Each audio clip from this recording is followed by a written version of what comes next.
Assalamualaikum warahmatullahi wabarakatuh.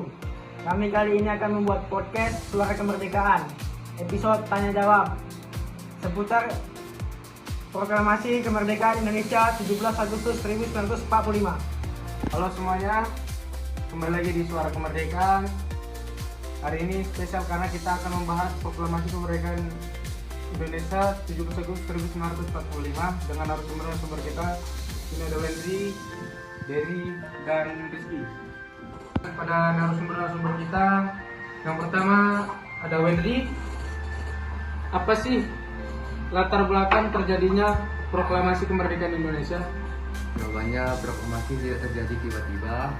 Setelah penjajahan Belanda dan kemudian Jepang, rakyat Indonesia harus akan kemerdekaan. Saat Jepang kalah dalam Perang Dunia Kedua, terjadi kekosongan kekuasaan. Inilah momen yang dimanfaatkan oleh para pemimpin dan pemuda untuk menyatakan kemerdekaan tanpa harus menunggu persetujuan dari negara manapun. Oke, jawaban yang bagus. Sekarang kita ke pertanyaan kedua untuk Dery. Lalu siapa saja tokoh penting yang terlibat dalam Proklamasi Kemerdekaan Indonesia? Tentunya yang paling dikenal adalah Soekarno dan Hatta sebagai proklamator. Tapi jangan lupakan peran para pemuda seperti Sultan Syahrir, Ikana, dan Khairul Saleh yang mendorong percepatan proklamasi. Dan juga Syauti Melik yang mengetik naskah proklamasi dan Latif Hendra Ningrat yang mengibarkan bendera.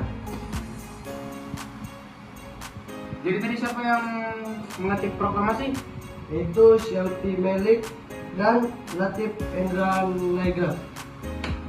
Oke. Kita akan kembali ke pertanyaan ketiga.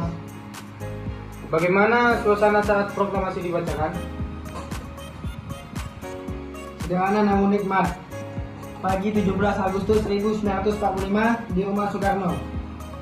Naskah proklamasi dibacakan di halaman depan rumahnya. Tidak ada upacara besar, hanya beberapa tokoh penting yang ada di situ. Pemuda dan warga sekitar yang akan hadir di situ. Tapi semangatnya sangat luar biasa yang dilakukan untuk mengadakan upacaranya. Pertanyaan keempat, mengapa proklamasi menjadi sangat penting dalam sejarah Indonesia? Ya, bisa jawab, Pedri. Karena ini adalah titik balik. Proklamasi adalah pernyataan tegas bahwa bangsa Indonesia ingin berdiri sendiri, bebas dari penjajahan. Ini jadi dasar berdirinya negara kita dari simbol semangat kebangsaan. Oke. Kembali ke pertanyaan kelima. Apa pelajaran yang bisa kita ambil di peristiwa proklamasi?